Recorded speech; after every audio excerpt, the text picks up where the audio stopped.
반갑습니다. 서장입니다. 74번째 시간입니다. 285쪽입니다. 30. 왕래한 언장에 대한 답서 3. 두 번째 시간입니다. 이 왕래한이라는 사람이 이제 5번째 아드님이 이제 병이 들어서 이제 죽은 거에 대해서 이제 편지를 보냈는데 그 대해 스님이 이 내용을 이렇게 읽어보고 우리가 그 삶과 죽음, 그 다음에 그 인간이 그 경험하는 그 고통에 대해서 이번 장에는 좀 심도 있게 얘기를 하거든요. 사실은 우리가 겪는 사람이 살아가면서 가장 큰 고통이라는 것이 사실 죽음과 직결되는 것이죠. 그게 이제 자기의 죽음도 있고, 그 다음에 자기와 아주 깊은 결속 관계를 맺고 있는 그런 가족, 특히나 이제 자식, 뭐 배우자, 뭐 이런 사람들의 어떤 과의 그 이별은 사실은 엄청난 고통이거든요. 그래서 그게 이제 그 고통 번뇌라고 하는데, 저도 이제 지금 이제 이 선에 관심을 갖고 공부한 지가 한 16년 정도 됐거든요. 이제 그 사이에 많은 그 변화를 경험했는데, 그 과정 속에서 상당히 그 많은 것을 느끼고 이 공부란 어떤 것인가에 대해서 나름대로 좀 그 저만의 어떤 그 정리도 되고 그런 면이 있거든요. 그래서 근데 제가 실질적으로 이제 공부한 그 어떤 풍토는 직진심 견성성불 조사선의 방편으로 그 저희 스승님한테 가르침을 받고 그 곧바로 마음을 가리키는 그런 그 설법을 듣고 그 문득 이제 설법을 듣다가 저도 모르게 이 어떤 마음자리가 탁 자각이 되는 변화를 경험했고, 그 이후에 어떤 공부도 마찬가지로 뭐 특별한 가르침이 있고 특별한 어떤 또 다른 그게 있는 게 아니라 그 똑같이 마음을 가리키는 그 곧바로 가리키는 그 법문을 이제 끊임없이 이제 들어왔죠.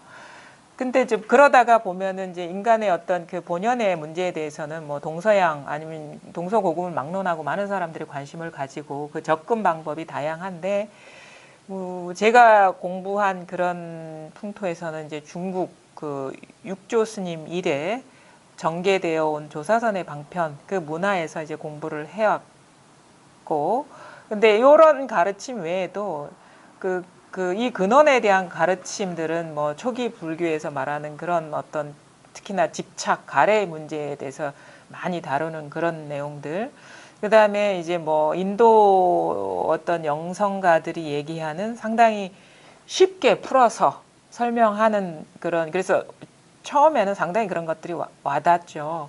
그런 내용이거나 아니면 이제 동양의 어떤 그 일본의 조동종이나 한국의 선이 미국이나 이런 유럽에 전해지면서 또 그 사람들의 어떤 그 문화나 풍토 속에서 체화된 것을 또 거기서 자기가 겪은 어떤 변화를 공부를 또 책으로 낸 것을 또 우리나라에 그게 역수입돼서 그거를 읽으면서 이렇게 이제 공부를 해오기도 하고, 그래서 저는 이제 시종일관 이 조사선의 방편 속에서 그게 어떤 기둥이 되고 중심이 돼서 공부를 했고, 그 사실 배경적인 지식이 많았던 것도 아닌데, 근데 이 공부를 하면서 좀 관심이 생겨서 뭐 마하라지나 뭐 마하리시 책도 읽어보고, 아니면 마디아샨티라든가 뭐 무슨 니르말라 같은 사람들, 아니 바이런 케이티 같은 그런 책들도 읽어보고, 그 다음에 뭐 초기 경전도 좀 그 막 이론적인 거 말고 뭐 그런 거 있잖아요. 뭐 무슨 이게 간단한 담론, 담시처럼 제시된 그런 것들도 읽어보고 그랬는데, 그러면서 제가 공부 과정 중에서 또 겪는 장애들도 이렇게 종합해 볼 때 이게 이렇게 설명할 수가 있는 거예요. 이 공부라는 것이 어떻게 보면은 하나인데, 하나의 길이고 하나가 분명해지는 길인데, 인간의 어떤 속성상 아니면 어떤 삶의 그런 이 불의의 어떤 실상 속에서 인간이 살아가는 그런 그 실질적인 여정 속에서 두 가지 측면이 어떻게 보면 극복이 돼야 된다. 이거를 이제 흔히 말하면 이제 선에서도 이렇게 얘기를 하죠. 뭐가 하냐면 안목과 힘을 얘기하거든요. 그러니까 안목이라는 것은 실상에 밝은 어떤 지혜의 눈인 것이고, 힘이라는 것은 경계에 끄달리지 않을 수 있는, 어떤 경계가 일어나더라도 흔들리지 않을 수 있는 그 힘을 이제 말하는 건데, 사실은 그것이 근원적으로는 법안이 밝아지면서 둘이 이렇게 같이 이렇게 어떻게 보면 맞물리면서 변화되어 가는 과정이 있고, 근데 그럼에도 불구하고 어떤 법만 가리키는 것으로서는 참 부족하다는 것을 느꼈어요. 근데 선어록이나 이런 거를 보면은 어떻게 보면은 이 안목 중심으로 제시가 되거든요. 그 사람들이 살아가면서 겪는, 사실은 그게 이런 면 때문에 그럴 수도 있다고 봐요. 승려들이나 그분들의 그 남긴 어록이기 때문에 그분들은 생계의 문제가 그리 중요하지가 않았단 말이에요. 왜냐하면은 법문 중에 그런 게 나오거든요. 너희들 공부 안 하면 집신값을 물어내야 된다. 밥값을 물어내야 된다 하는 거는 밥값과 집신값을 대주는 후원자들이 항상 있었다는 거예요. 그러니까 생계에서는 자유로운 거예요. 그러니까 말하자면 자기 먹고 사는 문제에서는 곤란을 안 느꼈다 이거죠. 그래서 왜 선사들이 얘기해, 너 공부 안 하면 집신값 물어줘야 되고 밥값 물어줘야 된다. 그래서 뭐 윤회해가지고 내 생에는 뭐 이 시주자의 집에 소로 태어나서 밭을 갈아야 된다 이런 식의 표현을 하거든요. 위산영우 같은 경우도. 그러니까 뭐냐면은 사실 그런 환경과 사실은 우리는 그냥 생계를 유지하잖아요. 진짜 간쓸게 다 빼주듯이 해야지 어느 정도 먹고 사는 문제를, 그러니까 먹고 사는 문제를 동시에 해결하면서 그다음에 또 출가자들은 가족 관계가 없단 말이에요.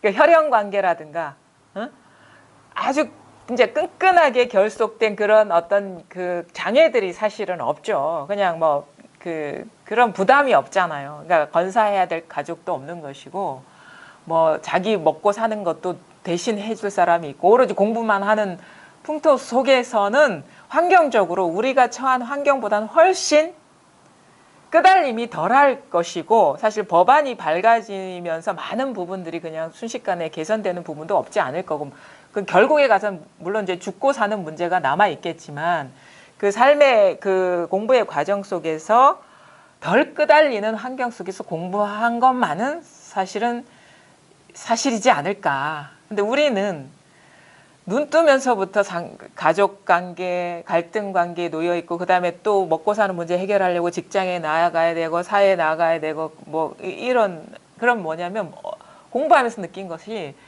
어느 순간 이제 마음이 큰 갈등이 없을 때는 법문 듣는 것으로 그냥 많이 치유가 되고 안정을 찾는데, 막 극한에 몰렸을 때는 법문이 안 들리는 거예요. 아무리 이것뿐이다 얘기해도 그건 귀에 들리지가 않는 거야. 너무도 그 마음속에 갈등과 번뇌가 강력하기 때문에, 그러니까 말하자면 우리는 언제 어느 순간이라도 극한 경계에 역경계라든가 이런 게 내몰릴 수 있는 그런 확률이 높은 상황에서, 그게 내가 감당할 수 없는 그게 내몰리면 절대 이게 법문이 이게 마음속으로 들어오지가 않는 거예요. 그냥 막 스쳐 지나가는 거야. 그러면서 이제 회의감 들면서 내가 뭔가 또 이 자리가 소식이 온 사람이고 공부를 한 사람이 왜 이럴까? 그러니까 거기에 또 망상이 또 더 끼어들면서 더 부채질을 하죠. 번뇌 부채질을 하고. 그래서 제가 느낀 거는 뭐냐면, 왜 이런 식의 갈등과 번민과 고통이 끊임없이 일어나고 있는가에 대한 이해도 필요하고, 그것을 어느 정도 이제 다뤄줘야 될 것 같은 생각이 드는 거예요. 제가 저 공부 과정에서도 그걸 느꼈고, 그건 뭐냐면 이게 무상한 경계에 의지하고 있기 때문인 거예요. 다른 이유가 있는 게 아니에요. 그러니까 밖에서 오는 그 번뇌가 절대 아니라는 거죠. 무상한 경계에 집착돼 있는 거예요. 말하자면 실상에 부합하는 삶을 살지 않기 때문에 그게 일어나고 있다라는 거예요. 삶과 죽음의 문제도 마찬가지인 것이고. 그래서 이제 이것뿐이라는 것이 사실은 맞아요. 이것뿐이라는 게 맞는데 아직도 자기 스스로 이것뿐인 게 온전하지가 않고 뭔가 여전히 번뇌가 들끓고 뭔가 더 분명히 해야 될 것 같은 그런 추구심이 남아있고 이게 다가 아닌 것 같고 뭔가 공부가 따로 있는 것 같은 그런 상태에 처해 있는 경우가 아마 많을 것 같은데 그게 뭐냐면 이것뿐임이 아니기 때문이기도 하고 아직도 여전 미진한 구석이 있는 것이기 때문이기도 하고 근데 정작 자기가 뭐에 의지하고 있는지 모르고 있기 때문이기도 해요. 어떤 경계에 집착해 있는지 모르고 있기 때문이기도 하다는 거죠. 알면은 금방 놓아버릴 수 있어요. 우리 공부하는 사람이기 때문에 무상한 경계에 의지하고 있었구나라는 거를 스스로 인지하게 되면 그게 자기 시야에 탁 들어오면 놓아버릴 수 있는데 언제든지 놓아버릴 준비가 돼 있는데 내가 뭘 쥐고 있는지 모르기 때문에 자꾸 똑같은 장애를 반복해서 겪는 경우도 있을 수 있다는 거예요. 그래서 그게 같이 가야 된다는 걸 느끼거든요. 말하자면 제 나름대로 해석인데 임재 선사와 바이런 케이트가 같이 가야 되는 거야. 공부가 우리 세속하는 이 너무도 화탕지옥 같은 세계를 살아가는 사람들의 입장에서는 그게 아주 현실적인 그런 거다라는. 그래서 그건 뭐냐면 그렇다고 해서 뭐 선을 벗어난 게 아닙니다. 조사선을 벗어난 게 아니라 부셔줘야 될 것들이 너무 많다라는 거예요. 자기도 모르게 집착돼 있는 게 많기 때문에. 그리고 너무 그런 경계를 자주 만날 환경에 노출돼 있기 때문에. 근데 저는요. 이 세속에서 진짜 완전히 생활 전선이나 그러니까 지옥과 같은 말하자면 사람에 따라서 지옥과 같은 거죠. 여기서 얻은 힘은요. 뭐 어디 조용한 데서 얻은 힘 그 이상 능가할 거라고 봅니다. 왜냐하면 이게 실전이거든. 이건 실전, 우리가 이 삶을 살아가지 딴 삶을 살아가지 않거든. 그러니까 우리는 실전에서 말하자면 그런 거 있잖아요. 그런 그 무술을 하는 사람도 자기가 뭔가를 터득을 했으면 계속 실전 경험을 하잖아.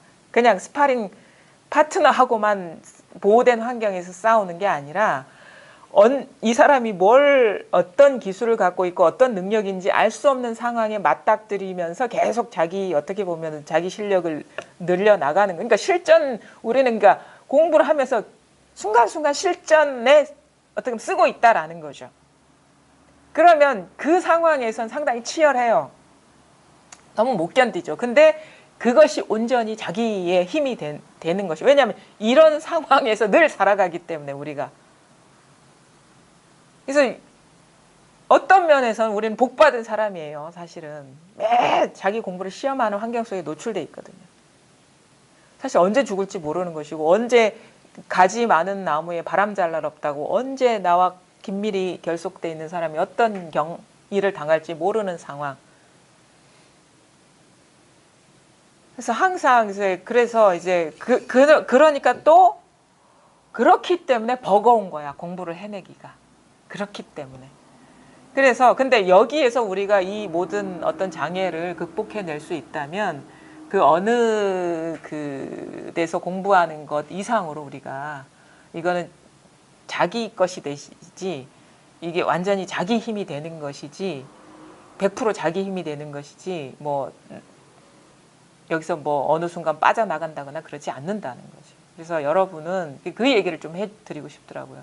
아주 좋지 않은 환경이지만 이것이 또 좋은 환경이 될 수가 있다라는 것이고 그리고 항상 이런 어떤 그 생로병사 희노애락의 이 순간에 눈앞에 일이 다인 것이지 이게 다가 아닌 뭔가 딴 공부가 있을 거야.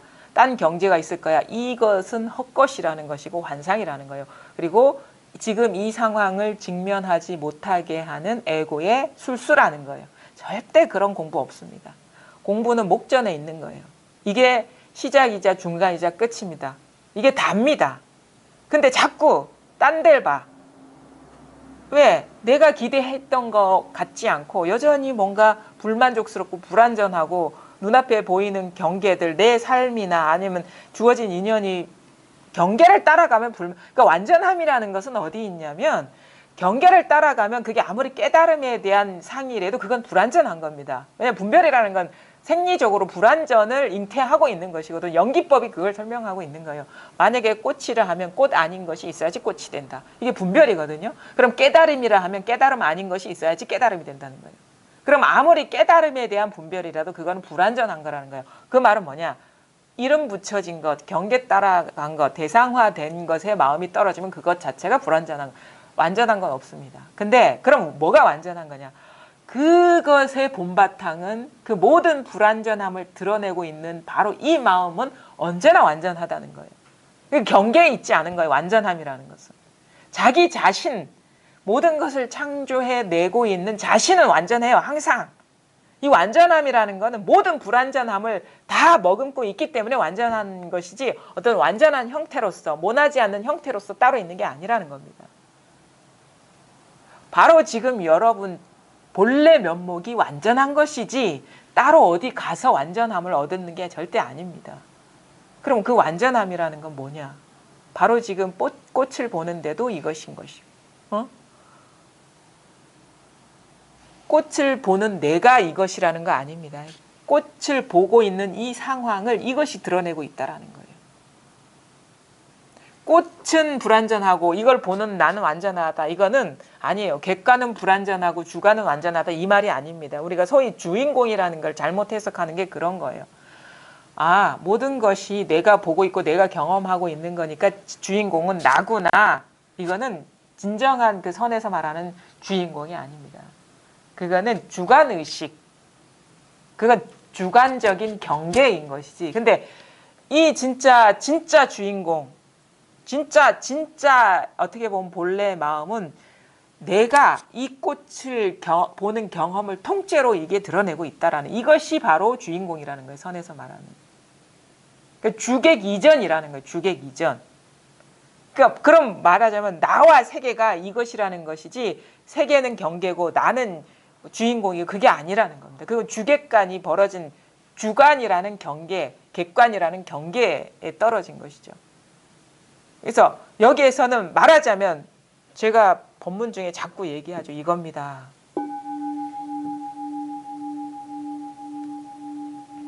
그러면 어떤 사람은 이제 법문을 듣는 사람, 아, 종만 안 따라가면 되겠구나. 종을 듣고 있는 나가 이거 완전하구나. 라고 이렇게 이해로 넘어갈 수 있는데 그건 아직 그 경계에 머물러 있는 거예요. 경계에 머물러 있는 것이고 진짜 제가 알려드리고자 하는 거는 사실 종과 종소리와 그거를 경험하고 있는 나조차도 이것인 거거든요. 그 본성, 본바탕. 그러면 어떻게 그럼 이게 자각되느냐? 그러면 여기에서 이런 헤아림이 멈춰야 돼요. 이런 해석이 멈춰져야지 그게 탁 와닿는 거예요. 그러니까 절대 죽비를 치고 손가락을 들고 이것이 좌종을 칠 때 절대 해석이 들어가면 안 됩니다. 그 다음에 의식이 되면 안 돼요. 나가 의식돼도 안 되고 이런 식의 어떤 종소리가 의식돼도 안 된다는 거예요. 그래서 어디에도 마음이 없을 때 호련히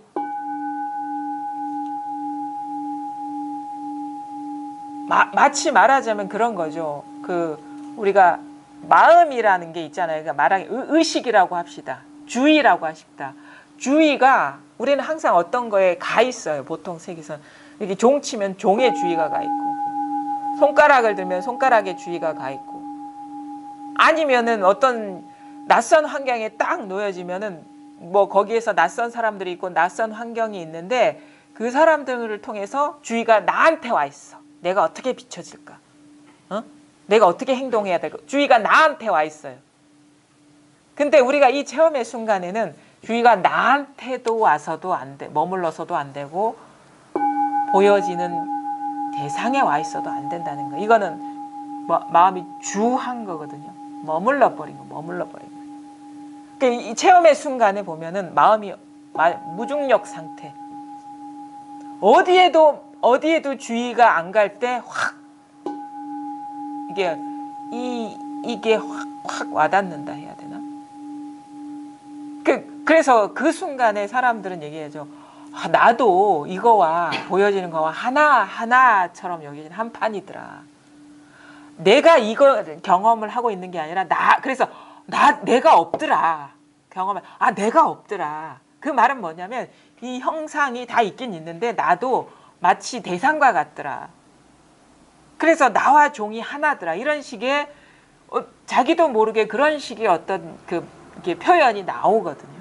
그건 뭐냐면 주의가 눈에 보이는 대상에 가 있지도 않고 그거를 보고 있는 나한테 주의가 와 있지도 않는 거예요. 이걸 가리키는 겁니다. 근데 어디에도 마음이 가 있지 않으면 그때 문득 이 뭔가 그냥 깨어 있어요. 이게 깨어 있음이 확 와닿는 겁니다. 근데 묘한 어떤 게 있고 사실은 이제 그게 이제 처음 체험은 이런 식의 어떤 그 주위의 무중력 상태, 어디에도 마음이 가 있지 않을 때 확 오지만 이게 순간적인 체험이거든요. 그러면 이 경험의 여운, 체험의 여운이 지나면 여전히 뭐 한 일주일 지나고 아니면 어떤 사람은 길게는 뭐 한 1년 지나고 나니까 아무 일이 없었는데 여전히 종은 종이고 나는 나더라. 잃어버린 것 같다. 이렇게 얘기를 해요. 그 어떤 어디에도 그러니까 허공과 같은 마음을 잃어버린 것 같다. 근데 절대 그 잃어버린 게 아니고 여전히 그러니까 밟지 않아서 다시 그 이중구조의 습관성이 확 드러나기 때문에 여전히 분리감이 느껴지는 거거든요. 그러니까 그 체험의 이후에 왜 그런데 그게 중요하다고 하냐면요. 저도 이제 그 공부를 하면서도 느꼈는데 인간은요 상당히 의심이 많아요. 천성적으로 뭐 우리가 흔히 얘기할 때 그냥 나는 의심하는 경향이 많고 이 사람 덜해 이런 차원의 의심이 아니라 인간 자체가 의심이 많아요. 그냥 그거는 아주 종이 한 장 차이에 크고 작은 차이인 것이고 인간 본연의 의심이 많아요. 그래서 인간은 자기가 직접 맛보지 않으면 못 믿는 게 있어요. 깊은 데서. 그러니까 자기도 모르게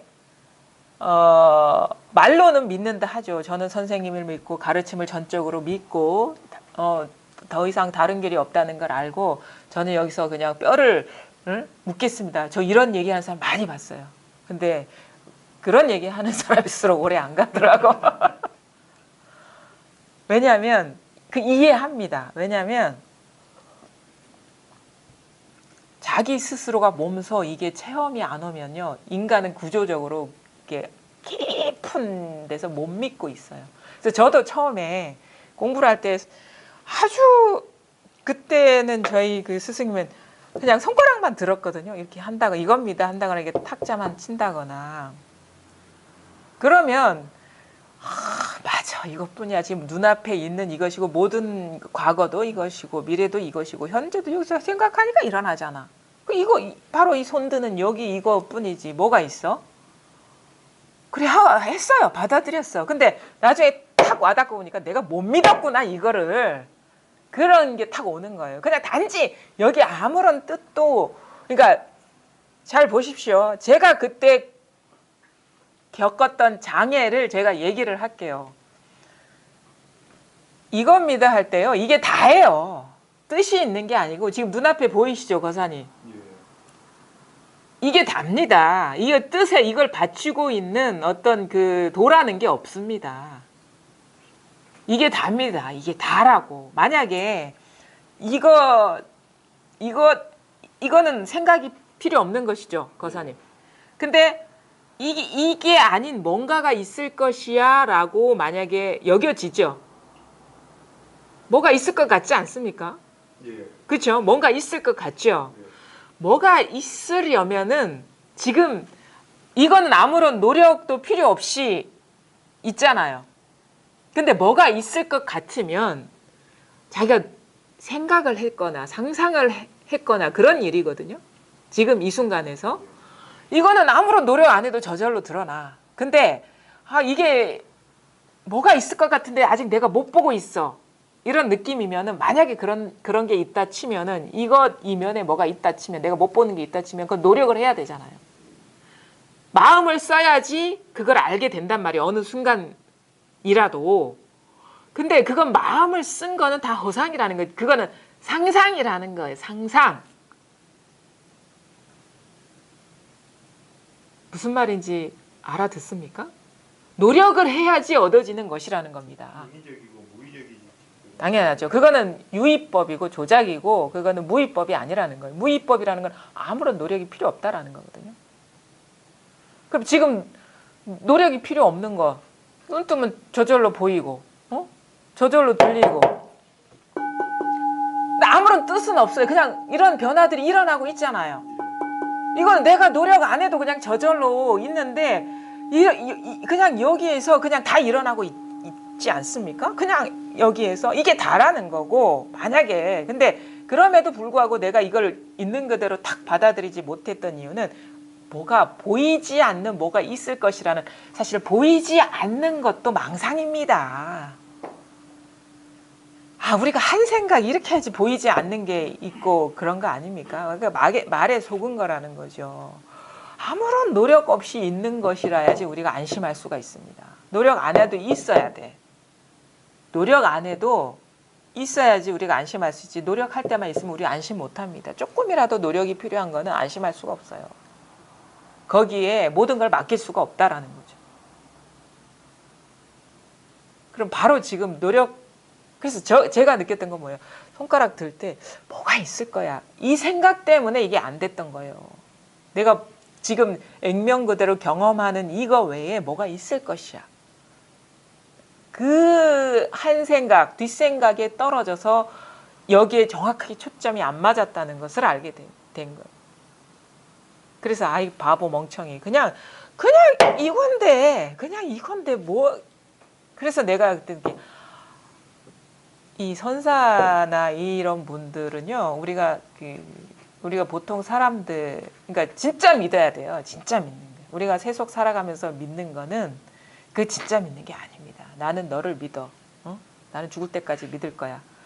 그 믿음이라는 거는 왜 진짜가 아니냐면 그건 생각할 때만 믿는 거거든. 분별할 때만 믿는 거거든. 생각을 해야지 믿어지는 것이거든요. 분별을 해야지 믿어지는 것이거든요. 그건 완전한 믿음이 아니죠. 근데 이거는요, 생각할 필요 없이 있는 것이기 때문에 완전한 믿음이라는 거예요. 이게 생각할 필요 없이 주어져 있는 것이기 때문에 완전한 믿음이라는 거예요. 그래서 우리가 보통 세속에서 말하는 그 믿음과 진짜 우리가 이것이 법이 분명해졌을 때 이 믿음이라는 거는 그 천지 차이가 납니다. 천지 차이가 나. 그리고 이후의 공부도 마찬가지거든요. 가만히 보니까 왜 이게 와닿는데도 여전히 뭔가 있을 것 같고 뭔가 추구해야 될 게 있고 이게 완전한 게 아니고 구경이 일이 아닌 것 같은가. 내 공부는 지금 이런 현실을 살아가면서 먹고 사는데 시간 낭비하는 건 이거는 공부가 아니야. 내 공부는 이게 아니라 진짜 사람을 만나고 뭐 책을 보고 어떤 식으로든 경험을 해가지고 그걸 공부를 해야 돼. 아마 그런 게 있어요. 그거는 뭐냐면 지금 이게 다가 아닌 뭔가가 있다라는 그런 전제인데 그거는 말하자면은 여전히 생각이 작동되고 있다라는 거예요. 생각이 완전히 멈춰지질 못하고 여전히 법이라는 상을 그려서 추구하고 있다라는 거예요. 헛것이 남아 있는 거. 헛것이 지금 씌인 거예요. 그게 헛것이 씌인 거. 그건 뭐냐면 만약에 그런 게 있다면 그건 노력해서 얻어지는 겁니다. 그거는 그야말로 헛것이에요. 조작이라고. 노력하지 않아도 있는 건 바로 지금 여기에 나의 의지와 상관없이 있는 이 저절로 모든 것을 다 저절로 일어나고 있는 이루어내고 있는 이것뿐이거든요. 이게 구경인 것이고 여기서 완전히 공부가 끝나는 거예요. 모양은 어떻게 보면 역경계로 다가오기도 하고 순경계로 다가오기도 하죠. 근데 그 모든 일이 바로 여기서 일어나고 있다는 사실만은 부정할 수가 없는 거예요. 그럼 뭐냐? 이게 딱 분명해지고 나면 온갖 역경계가 보리가 되는 것이지, 이거를 떠난 이런 역경계를 떠난 보리라는 게 없거든요. 그게 분명해지는 거예요. 그러니까 뭐 고통을 보는 게 아니라 법을 직면하는 거예요. 그 고통이고 법인 것이라.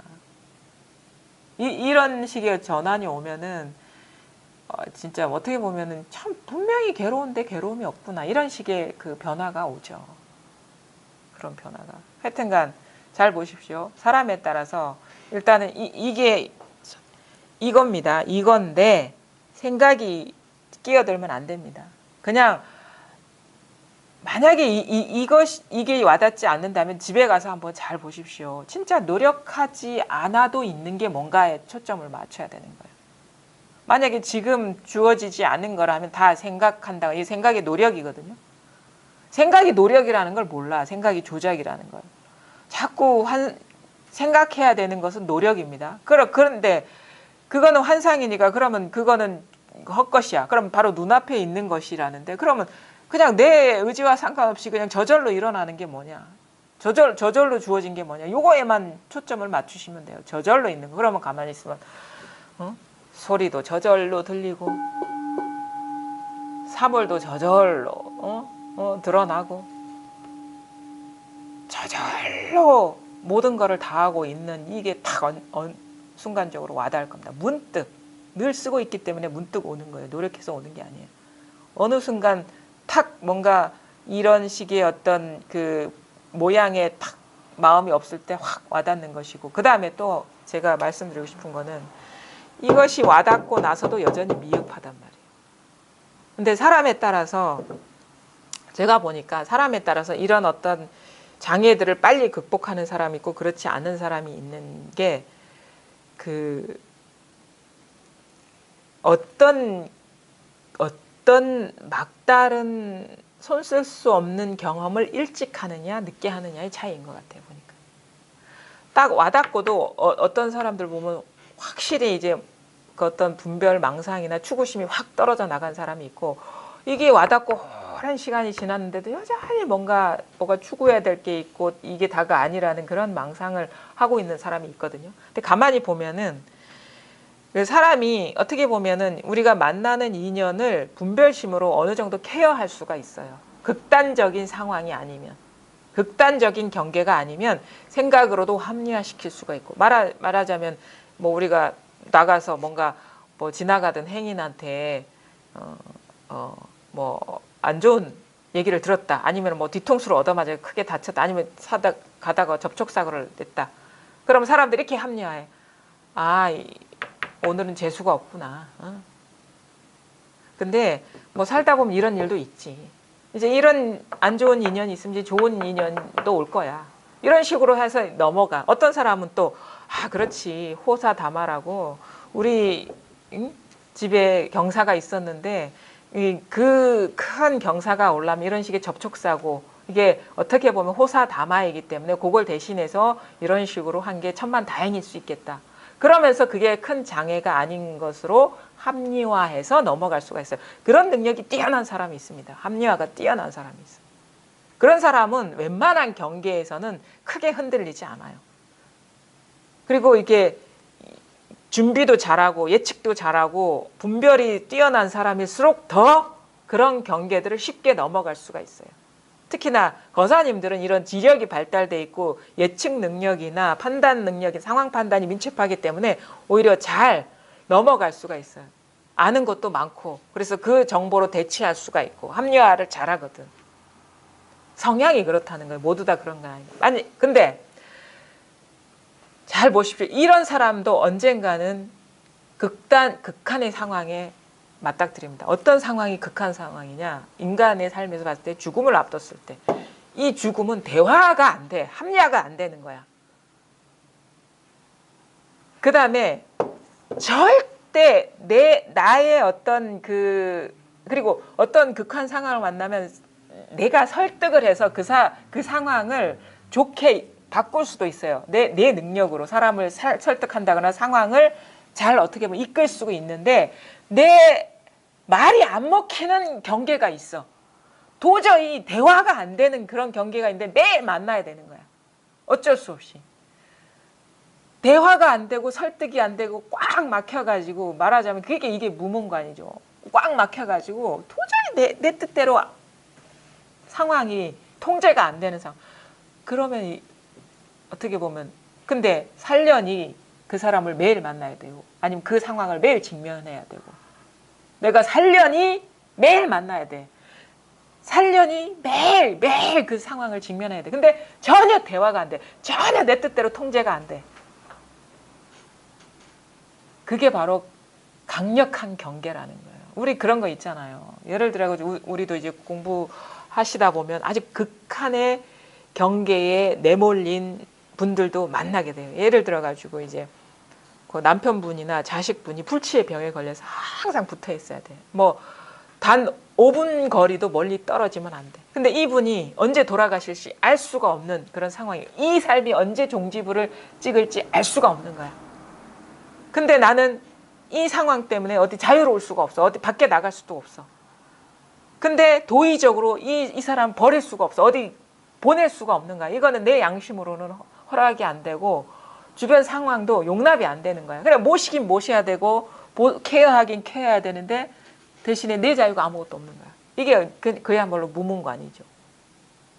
그런 극한적인 상황에서 어떻게 우리가 거기서 진짜 탈출할 수 있느냐. 내가 죽지 않으면 살 수가 없어요. 거기서. 나의 어떤 바람이나 추구심이나 이런 거 다 내려놓지 않으면 그 불면증에다가 우울증에다가 정신병 그러니까 둘이 같이 죽든가 혼자 죽든가 그런 극한의 상황을 우리가 경험하게 되고 그런 분일수록 빨리 집착해서 빨리 노여나는 걸 경험하게 됩니다. 공부를 하시는 분. 놓아버리는 거야 다. 내 추구심이나 내 바람을 갖고 있는 나는 여기서 살 수가 없는 거야. 잠을 못 자. 화가 나가지고. 왜 나만 이래야 돼. 남들은 너무도 행복하게 사는데 왜 내 운명이 이런 거야. 근데 거기서 이제 우리가 그 어떻게 보면은 우울증 때문에 죽는 경우와 뭐 바이런 케이트나 뭐 이런 제프 포스터 같은 경우 있잖아요. 경이로운 부재. 그 사람은 우울증에서 거의 죽으려고 할 때 깨달음을 얻은 사람이거든요. 자기를 다 놓아버릴 수 있는.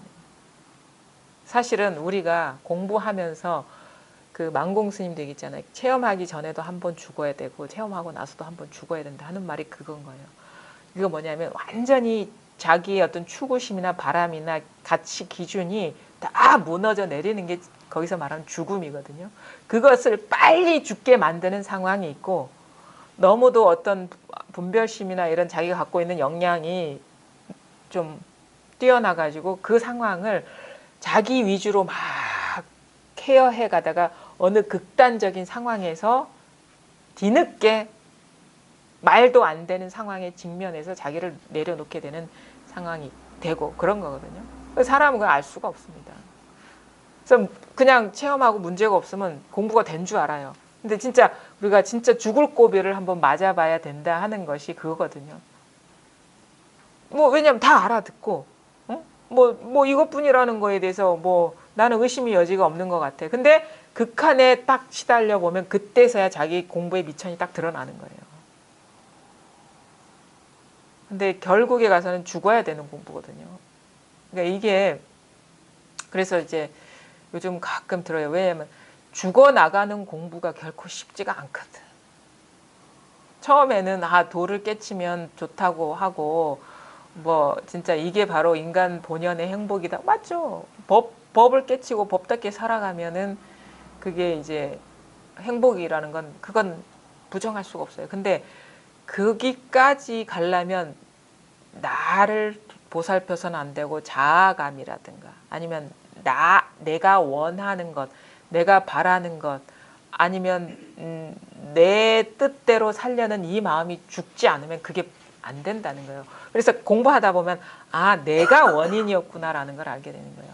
번뇌가 밖에서 오는 게 아니라 그 허망한 경계를 진실하다고 여기서 끊임없이 그걸 집착하려고 의지하려고 추구하려는 그 나의 내 뜻대로 살려는 이것이 그 강도만큼 나를 번뇌로 내몰았구나라는 것을 알게 되는 거예요. 깨닫게 되는 거예요. 그럼 알면 어떻게 돼? 놓아버리는 거예요. 그냥 뭐 살려니까 놓아버리는 거지. 그리고 공부를 하면요 더 민감하게 그게 느껴져요. 예전에는 뭐가 뭔지도 모르고 그냥 되는 대로 살았는데 공부를 하다 보니까 자기가 자꾸 분별하고 있는 게 보이는 거예요. 자기 내면에서. 그 다음에 자기가 그렇게 별로 아름답지 않은 사람이라는 것도 알게 돼. 너무 치사하고 쪼잔하고 뭐 어떤 순간에도 내가 하는 게 막 튀어나와. 나는 어떤 선택의 순간에 그런 걸 보면서 그제서야 참 분별 나에 대한 어떤 그 아름답지 않은 내면도 보게 되면서 사실 그게 공부의 여정인 것이거든요. 그게 완전히 죽어야지 그야말로 지금 그냥 있는 그대로 이게 다인 것이고 그게 뭐냐면 완전히 그 생각이 다 분별심이 떨어져 나가는 과정입니다. 공부 여정. 그래서 그게 결코 쉽지가 않더라. 오히려 체험하기는 쉽습니다. 이게. 공부를 해보니까 이거는 쉬워요. 근데 진짜 자기를 놓아버리고 돌아보지 않고 인연에 그냥 다 맡기기가 쉽지가 않아요. 근데 다 맡겨버리면 진짜 편해요. 아무 일이 없어요. 못 맡기니까 일이 있는 것이고 그런 거를 이제 경험적으로 느끼게 돼요. 그래서 이제 그거를 이제 밝게 알게 되면은 그냥 뭔가 또 추구하려는 마음이 있으면 내려버리고 그냥 인연에 그냥 맡겨버리는 쪽으로 더 어떻게 보면 수월하게 그렇게 넘어가죠. 그래서 우리가 이 자리가 드러나고 나서의 공부는 어떻게 해야 됩니까? 이런 질문을 하는 사람이 있어요. 문득 언하에 깨닫고 그럼 앞으로 어떻게 공부를 해야 됩니까? 마음을 탁 비워서 인연에 다 맡겨버려라. 그러면 저절로 도는 성숙할 것이다. 그게 맞습니다. 사실은. 마음에 뭔가 바라는 거 추구하는 거 그게 세속적인 가치가 됐든 출세간의 가치가 됐든 그거는 내용만 다를 뿐이지 다 무상한 겁니다. 그거는 환상이에요. 그건 상상이에요. 그건 생각입니다. 바로 지금 이게 아닌 거는 다 그건 허망한 겁니다. 그게 아무리 뭐 고귀한 분들의 말씀이든 뭐 깨달음에 대한 내용이든 그거는 다 생각되어진 것이고 상상되어진 것입니다. 그거 다 내려놓고 마음을 텅 비워가지고 그러니까 이게 비운다는 거는 방아착이에요. 방아착. 집착을 내려놓는 거라. 그리고 내려놓고 추구하는 거 내려놓고 밖으로 향하던 마음 내려놓고 그 다음에 인연에 맡겨버려라 라는 말은 우리말로 얘기하면 있는 그대로 받아들여라. 눈앞에 펼쳐지는 있는 그대로 저항하지 말고 받아들여라. 받아들이는 거는 어떤 역할을 하느냐. 자기를 부셔가는 과정이에요. 있는 그대로 못 받아들인 건 내 뜻대로 살아가려는 그 마음이 놓아지지 않는 것이고 우리가 눈앞에 펼쳐진 인연이 내 뜻대로 펼쳐지진 않잖아요. 근데 그걸 온전히 그냥 순응하는 거예요. 받아들이면은 나라는 어떤 그 에고가 부셔져 내려가. 그러니까 지키는 것이 사라지는 것이지. 추구하는 것도 사라지고 지키고 있고 의지하고 있는 것도 사라지고. 이게 바로 공부의 과정이라는 거죠. 근데 우리는 그냥 사실은 그게 실질적인 공부거든요. 그러니까 제가 보니까 이런 것 같아요. 이 공부는 일단은 이 본래 청정한 허공과 같은 마음이 조금이라도 탁 자각이 되고 나서 모든 것이 이것으로 다 돌아가는 과정이거든요. 그럼 뭐냐 따로 있다고 여겼던 것들이 여기서 다 녹아내리는 여정입니다. 그래서 이 물들지 않는 것, 생각이 물들지 않고 감정이 물들지 않는 자리가 드러나야 돼요. 그래서 여기에서 바탕을 두고 이게 탁 드러나면 이제 보이는 거예요. 점점점 잘 보이죠. 우리가 경계라는 것이 잘 보이면서 자기 눈으로 자기 스스로 공부해가는 이제 여정이 남아 있는 거죠. 물론 이제 공부를 먼저 한 사람의 말을 계속 듣다 보면은 그것이 효율적으로 효과적으로 환기가 되면서 빨리 이렇게 공부가 되어 나갈 수 있는데 실질적으로 공부해야 되는 사람은 본인이라는 겁니다. 누가 그 마음속에 들어가서 대신 공부해 주지 않습니다. 왜냐하면 자기가 붙들고 있는 것이기 때문에 자기가 놓아버려야 돼요. 자기가 확인해서 그걸 놓아버려야 됩니다. 그래서 이런 얘기를 들으면 무슨 이게 일단 와닿는 게 중요하겠죠. 이게 뭐 보고 듣고 느끼고 아는 가운데 변함없는 거 이거 그 다음에 이게 딱 와닿으면은 이제 다 자기한테서 무슨 추구심이 있는지 무슨 집착이 있는지 무슨 환상이 있는지를 보고 그것이 다 이 여기서 일어나는 환상이라는 게 잘 보이거든요. 이게 드러나면 그런 걸 환상이라는 걸 알면 이제 놓아버리는 일만 있습니다. 놓아버리고 그다음 맡겨버리고 그러다 보면 어느 순간 법이라는 그러니까 그런 것 같아요. 추구하는 거는 법을 추구하는 것이고 그러니까 법상이죠. 그다음 안에서 부서져 내려가는 건 나가 부서져 내려가는 아상이 부서져 나가는 나공 법공. 추구하는 것은 법은 추구의 대상입니다. 우리가 깨달음이라는 게 완전한 깨달음인 게 뭔가 있어. 그런 것이 이런 것이야. 그럼 법상이 부서져야 되고 있는 그대로 받아들이라 수용하라는 것은 아상. 물론 그게 같이 맞물려 가는 거예요. 주객이 같이 있는 것이기 때문에. 그러니까 양 방향에서 이게 어떻게 보면 분별 고정관념, 분별의식 이런 것들이 다 무너져 내려가는 것이 이 공부, 이 사실이 와닿고 나서의 공부이지 않나. 그래서 그러고 보면 뭡니까? 나중에 보면은 그냥, 진짜 이것뿐이네. 이러는 거야. 진짜 이것뿐이네. 요즘 뭔가 미흡하고 뭔가 있을 것 같다고 여겼을 때는 이것뿐이라는 말을 이해가 되고 받아들여지더라도 이게 확실하게 내게 되지 않았는데 다 부셔지고 시야가 확 밝아지고 나니까 진짜 이것뿐이구나. 이것이라고 할 것도 물론 없지만 뭐 이것이란 어떤 게 있는 게 아니지만 온 천지가 이것이 되는 것이죠. 온 천지가 이것이란 어떤 대상이 아니라 온 천지가 이것이 되는 것이죠.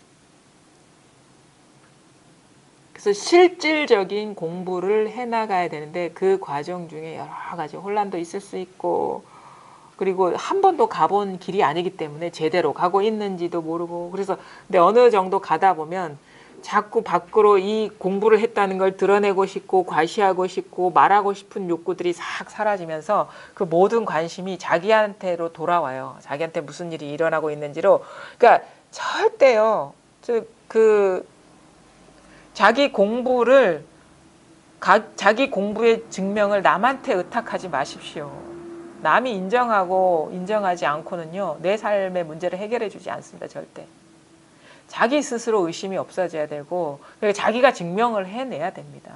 그러니까 남이 아무리 부정을 해도 자기 스스로가 떳떳하고 분명하면 그건 죽음도 극복해낼 수 있는데 남이 아무리 인정해주고 인가증을 써주고 공부가 됐다 하더라도 그거는 내게 아닌 거예요. 내게 아닌 것이라고. 그러니까 자기 스스로 우뚝 서야 돼. 오로지 100% 자기 힘으로. 그럼 자기 힘이면은 남이 뭐 밖에서 뭐 폭풍이 몰아치든 봄바람이 불든 꽃잎이 휘날리든 그건 아무런 영향이 없는 겁니다. 우리가 많은 경우에 여전히 여기서 공부가 됐는데 어디 가서 인정을 해주나 안 해주느냐가 큰 관심사인 사람도 있고 그거는 뭐 하자면 자기 공부가 안 됐다는 거예요. 여기서 통하나 저기도 그게 뭐냐? 방향 전환이 안 된 거야. 공부가 자기에게로 향해서 자기가 무너져 가는 과정인데 여전히 뭔가를 쥐고 그것을 밖에서 증명받고 인정받으려는 그 방향성이 잘못됐다라는 거예요. 방향성이. 완전히 자기에게로 돌아와야 돼. 완전히. 시선이 밖으로 향하는 게 절대 아니라니까 이 공부는. 그래서 이 공부가 어떤 것인지 감각이 생기는 게 아주 중요한 겁니다. 처음에는요. 이게 금방 알았을 때는 막 얘기가 많아. 막 가르치고 싶기도 하고 이런 거라고 얘기하고 싶기도 하고 심지어 개모임 가서도 도 얘기를 해. 이런 좋은 게 있어. 그분들의 관심사는 돈 벌고 아파트 늘리고 애들 대학 보내고 이건데 그거 다 허망한 거야. 이런 좋은 게 있는데 그럼 사이코라고 해요. 이제 저 사람은 무슨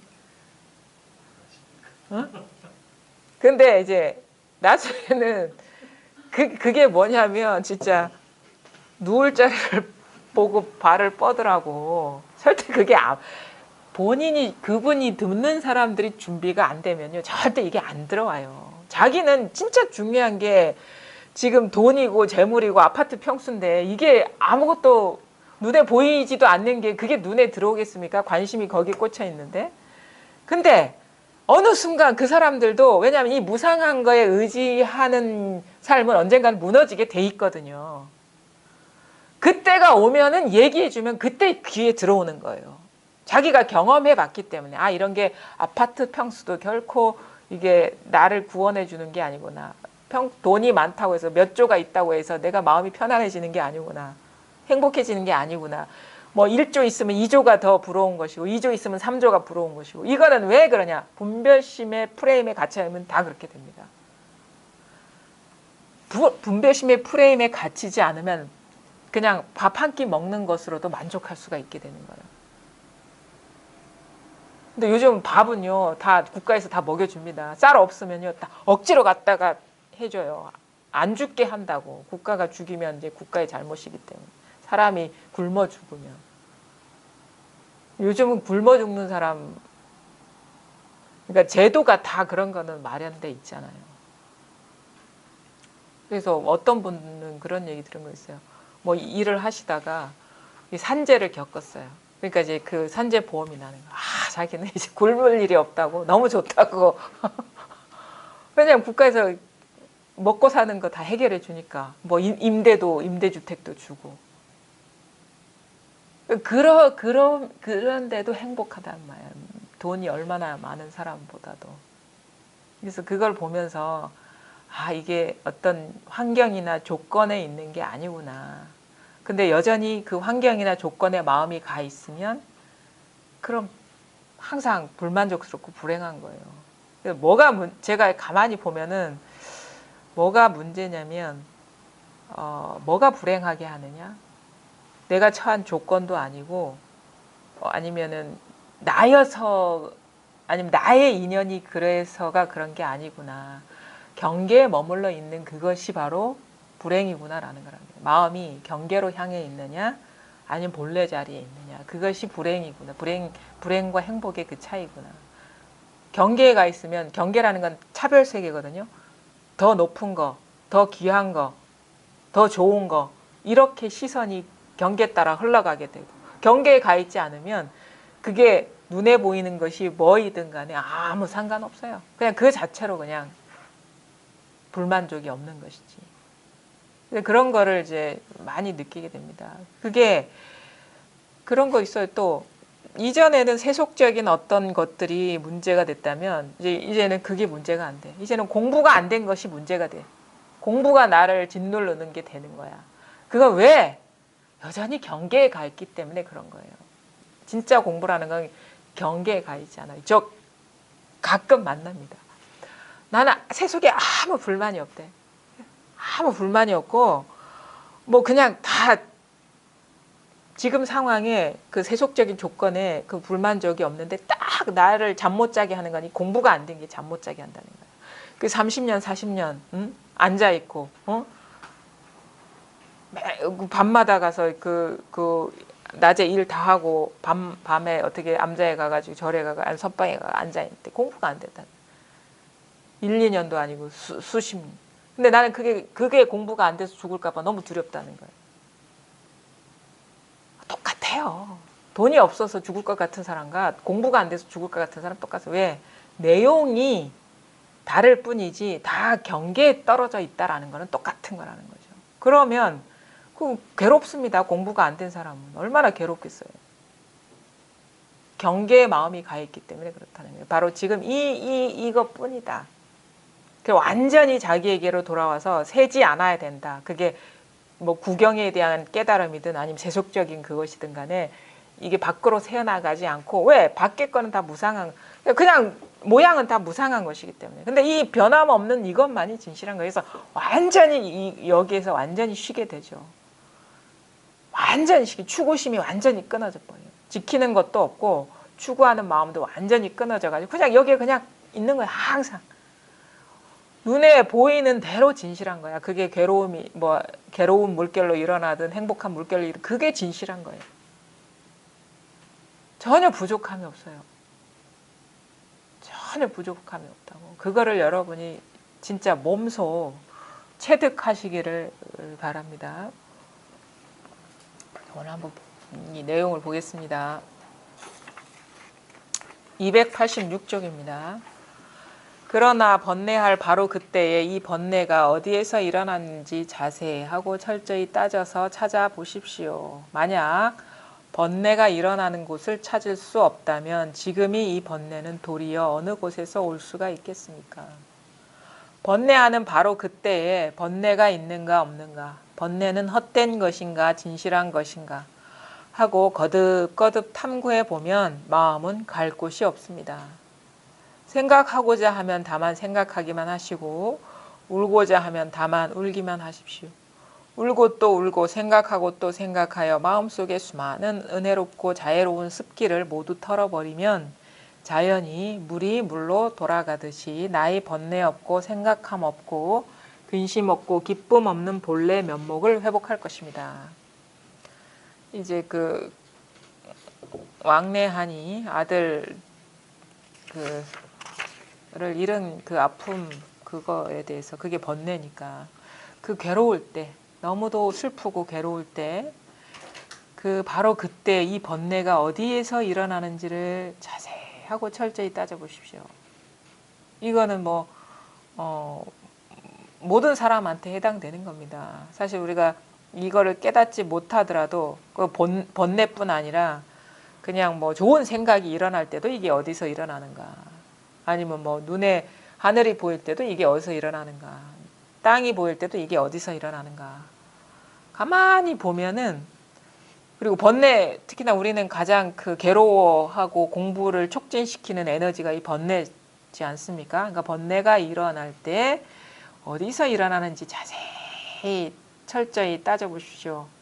근데 아무리 찾아봐도 번뇌가 일어나는 곳을 찾을 수가 없을 것입니다.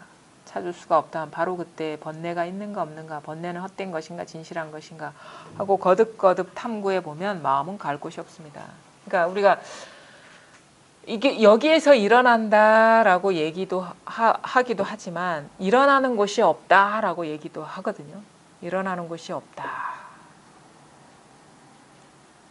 일어나는 곳이 없다 얘기도 하고 여기에서 일어난다 얘기도 하는데 이 언어는 크게 신경 쓰지 마십시오. 언어는 사실 우리가 이제 마음이라는 것도 그 어떤 모양이 있는 게 아니기 때문에 텅 빈 것이고, 마음이라는 어떤 포대기가 있는 게 아니에요. 이런 것처럼 테두리가 있는 게 아니고 마음이라면 온 우주가 마음입니다. 그럼 뭐냐, 온 우주가 마음이라면 마음이 일어나는 곳은 따로 없어요. 그냥 마치 그냥 눈앞에서 호련히 그냥 순간순간 출러 할 뿐이에요. 그러니까 말하자면 지금 눈앞에서 일어나고 있지. 일어나는 거기에서 일어나고 있는 것이지 따로 있지 않다라는 거예요. 마음이. 그냥 소리가, 그러니까 우리가 뭐 이겁니다 할 때 이겁니다 하는 이것이 따로 있는 게 아니라 그냥 이겁니다가 이게 다라는 것이고, 그 다음에 뭐 뜰 앞에 잣나무 그러면 뜰 앞에 잣나무라는 뭐 그 속에 뭐가 있는 게 아니라 뜰 앞에 잣나무, 아까도 얘기했잖아요. 뜻이 있는 게 아니다고. 그러면 이게 따로 일어나는 곳이 없는 거예요. 이게 눈앞에서 일어난다 하면 돼. 그러면 우리는 뭔가 번뇌가 일어나는 것이 눈에 보이지 않는 어디에서 일어난다고 생각을 하지 않습니까? 그게 아니라 번뇌가 일어나는 곳은 바로 번뇌가 있는 거기에서 일어나는 것이지 따로 있지 않다라는 거예요. 번뇌가 일어나는 것이 따로 있지 않다는 거예요. 그러니까 불이지. 마음과 경계가 둘이 아닌 것이죠. 그러니까 꽃은 어디서 꽃이 됩니까? 마음에서 꽃이 됩니까? 아닙니다. 꽃인 데서 꽃이 됩니다. 이 말이거든요. 꽃인 데서 꽃이 되고 번뇌인 데서, 우리가 번뇌에서 두려움과 고통을 느끼는 데는 번뇌의 덩어리가 있기 때문인 거예요. 번뇌라는 어떤 게 있기 때문에 괴로운 것이고, 그냥 번뇌는 번뇌일 뿐이면 괴롭지가 않아요. TV에서 그 유튜브에 그거 있더라고요. 그 도겐선사. 그분 영화가 있어요. 한번 유튜브에서 찾아보세요. 되게 재밌게 봤는데, 불도의 길인가? 근데 그분이 이제 임종할 때 이렇게 딱 이게 그 조동종 계열의 이렇게 선사이기 때문에 그러니까 지관타자 그냥 단지 그 앉는 것이 깨달음이다 이런 얘기를 하거든요. 근데 그분이 이렇게 임종하기 전에 이렇게 한마디 하는데 생할 때는 생만 있을 뿐이고 멸할 때는 멸만 있을 뿐이다. 생할 때는 생만 있을 뿐이고 멸할 때는 멸만 있을 뿐이지 다른 게 있는 게 아니다. 그 얘기를 하면서 이제 마지막 이렇게 앉아서 이렇게 뭐 입적하는 그런 장면이 나오는데 그 와닿아요. 그게. 생할 때는 그냥 생만 있어. 멸할 때는 멸만 있어. 그거를 주관하는 뭐가 있는 게 따로 있는 게 아니고 생할 때는 생만 있고 멸할 때는 멸만 있는 거예요. 단지 이뿐이라는 거예요. 뭐가 있는 게 아니라. 그런 말도 참 와닿거든요. 자, 지금의 번뇌는 도리에 어느 곳에서 올 수가 있겠습니까? 번뇌하는 바로 그때에 번뇌가 그러니까 번뇌만 그러냐 아닙니다. 그러나도 이게 그러나 이것뿐이라는 거예요. 그러나 따로 뭐가 있는 게 아니라 번뇌할 바로 그때 이게 마음이라는 겁니다. 따로 마음이 있는 게 아니라. 그러니까 번뇌하는 바로 그때 그러니까 걸어갈 때는 걸어가는 것만 있는 것이고 볼 때는 이것만 보는 것만 있는 것이고 들을 때는 들은 것만 있는 것이지 그것이 분리되어 있지 않다라는 거예요. 그냥 듣는 자, 듣는 대상 뭐 그게 분리되어 있지 않다라는 거예요. 분리되어 있는 건 다 생각으로 그려낸 환상이라는 겁니다. 단지 붕 지금 오토바이가 지나가는 소리가 들죠. 단지 이뿐이라는 것이지 그냥 이것뿐이라는 것이지 뭐가 있지 않다라는 거. 앞뒤로 좌우로 위아래로 뭐가 있지 않다라는 겁니다. 번뇌하는 바로 그때에 번뇌가 있는가 없는가 번뇌는 헛된 것인가 진실한 것인가 하고 거듭 탐구해 보면 마음은 갈 곳이 없습니다. 생각하고자 하면 다만 생각하기만 하시고 울고자 하면 다만 울기만 하십시오. 울고 또 울고 생각하고 또 생각하여 마음속에 수많은 은혜롭고 자애로운 습기를 모두 털어버리면 자연히 물이 물로 돌아가듯이 나의 번뇌 없고 생각함 없고 근심 없고 기쁨 없는 본래 면목을 회복할 것입니다. 그러니까 뭐가 이렇게 자꾸 따로 있을 때는 너무 삶이 무겁습니다. 가볍지가 않아요. 그래서 우리가 이제 공부를 하게 되면 되게 삶이 가벼워지고 산뜻해지고 좀 뭔가 쾌활하다 하거든요. 쾌활하다. 선에서도 얘기해요. 쾌활해. 유쾌해. 마음이 무겁지가 않아요. 유쾌해. 그냥 유쾌해. 그러니까 뭐가 없기 때문인 거예요. 마음이 없기 때문에 그런 거야. 그래서 어린아이와 같다 하는 게 웃으면 웃을 때 그때뿐이고 울면 울 때 그때뿐이지 이게 남겨지지가 않습니다. 따로 없기 때문에 이게 다이기 때문인 거예요. 그래서 뭐냐 여기에 숨겨진 도라는 게 없다. 단지 이것일 뿐이다. 근데 여기서 탁 뭔가 분리에 떨어지면 생각에 떨어지면은 이제 뭐 이게 아주 어떻게 보면 평면성인데 입체감으로 확 떨어져 버리죠. 무거워져 버리는 거예요. 이름일 뿐이다라는 것은 평면성이라는 거예요. 평면성. 무늬만 그것일 뿐이지 알맹이가 있는 게 아니다. 그래서 이 삶이라는 것이 아무런 알맹이가 없습니다. 그래서 이게 유희산멸하거든요. 유희. 마치 춤추는 것과 같아. 나비가 춤추는 것과 같고 봄바람이 부는 것과 같아. 나무가 바람에 살랑살랑 거리는 것과 같이 모든 것이 우리가 경험하는 삶이 바로 그런 가벼움이다. 그래서 색이 곧 공이면은 우리가 보이는 이 색이 곧 공이면은 아무런 무게가 없다라는 얘기잖아요. 마치 나비가 춤을 추듯이 이 삶은 가볍고도 가볍고 아무런 실체감이 없는 것이 이 삶에 있는 그대로의 법이라는 거예요. 실상이라는 거예요. 근데 우리 무겁잖아.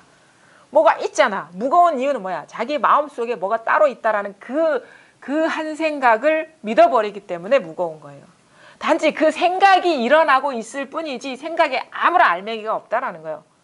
단지 그런 일이 현상적으로 일어나고 있을 뿐이지 그 현상이 곧 공이라는 겁니다. 그러니까 색 즉시 공이라는 것은 현상이 곧 공이라는 거예요. 이 현상이 곧 이것이 전혀 존재가 아니라는 거예요. 아까 얘기했지 인연화합이라고.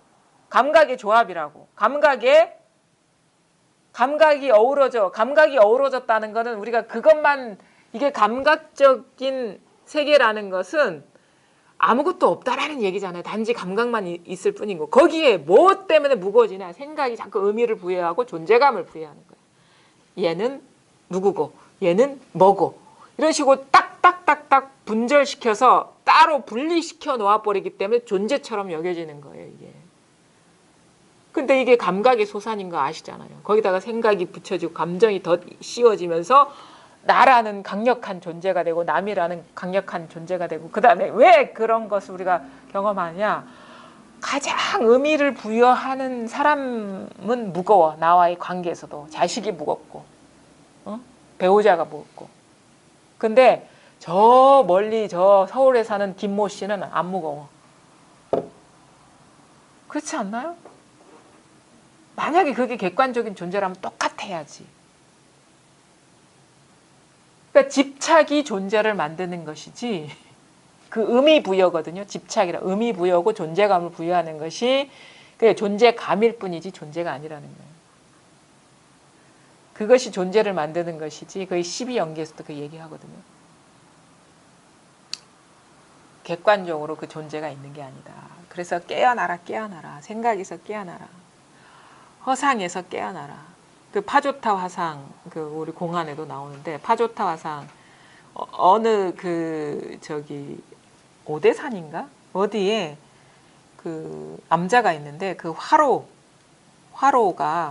화로에 그 조왕신이 사는데 상당히 신령스러워요. 그래서 뭐 사람을 바친다거나, 아니면 거기 사람이 아니라 아마 생모를 바쳤을 거야. 짐승을 산채로 거기에 끓는 솥에 집어넣고 이렇게 제물로 바치면은 다 소원을 들어주는 거야. 그 조왕신이, 그 화덕 밑에 있는 신이. 우리 옛날 어르신들도 막 부엌에서 정한수 떠놓고 막 빌었잖아요. 거기에 신이 산다고 그래가지고 불의 신, 뭐 이렇게. 거기서 샤머니즘에서 나온 거겠죠. 파조타 화상이 와가지고 그 점검해 볼 거라고 와. 그래가지고 와가지고 하는 게 뭐냐면, 두드리를 파거든요. 두드리는 거야. 화덕을 막 주장자로 부서져라, 부서져라, 부서져라, 부서져라, 부서져라, 부서져라, 부서져라, 부서. 그러니까 거기에서 이제 그 갑자기 화덕이 부서지면서 신령스러운 그 조왕신이 나오면서, 자기가 여기에 갇혀 있었는데 화상 덕분에 내가 자유를 얻었다면서 호련히 떠나가 버리거든. 그래서 자기 해탈했다고. 그러니까 그걸, 이게 공안이죠. 그걸 보고 따라왔던 그 비유입니다. 그게 따라왔던 그 어떻게 보면은 그 승려들이 왜 그 조왕신만 해탈시켜주고 우리는 해탈시켜주지 않느냐. 우리도 해탈시켜 달라고 그래요. 그래가지고 이제 그러니까 그럼 내가 해탈시켜줄게 그러면서 주장자를 갖고 막 때리는 거야. 부서져라, 부서져라, 부서져라. 그 아프기만 한 거야, 이 사람들은. 근데 왜 그 조왕신은 해탈을 했는데 이 사람은, 승려들은 해탈을 못했을까? 그게 이제 공안이 되는 거예요. 우리가 화덕이라는 거는 흙으로 만들어진 거거든요. 흙으로 이렇게 해가지고, 그러니까 말하자면은 지수화풍인 거죠. 4대가 어우러진 거죠. 우리 육체도 지수화풍 4대가 어우러져 가지고 실체가 없는데, 우리는 집하고 있는 거야. 관념이 나를 만들어서 이게 딱 묶여 있기 때문에 해탈을 못 하는 거라는 거죠. 그럼 뭐 부서져라, 부서져라 했을 때 뭘 부서? 깨어나라, 깨어나라. 네가 이 존재한다는 그 환상에서 깨어나라. 그 관념이 부서져 내려라, 이 말인 거예요. 근데 그렇게 아무리 두드려 맞아도 승려들은 깨어나지 못하고 그 조왕신만 해탈했다니까. 그런 얘기가 있는데, 이 뭐가 고정관념이 부서져 내리는 공부라는 거예요. 이게 마치 이 환상과 같고 꿈과 같은 이것이고, 그냥 단지 그 아무런 실체가 없는 감각의 조합이고 생각의 어우러짐인데, 우리는 존재라고 믿고 팍 고정시켜 버리는, 그것이 자연스럽게 흘러가는 인연을 가로막고 나를 장애로 만든다 이거예요. 근데 그게 쉽지는 않겠죠. 이게 헛개비라니. 이게 받아들여지기가 쉽지가 않습니다. 저는 처음에 이 컵도 헛개비라는 게 못 받아들여졌는데. 근데 요런 데서 깨어나기 시작하면 이거와 다를 바가 없거든요. 우리 그 육체라는 거, 나의 존재라는 것도 그 관념이고, 그러니까 감각의 조합이라는 것이 이렇게 이해가 되고 또 받아들여지면서 점점 그런 데서 멀어지게 됩니다. 그래서 이거는 깨어나는 공부다.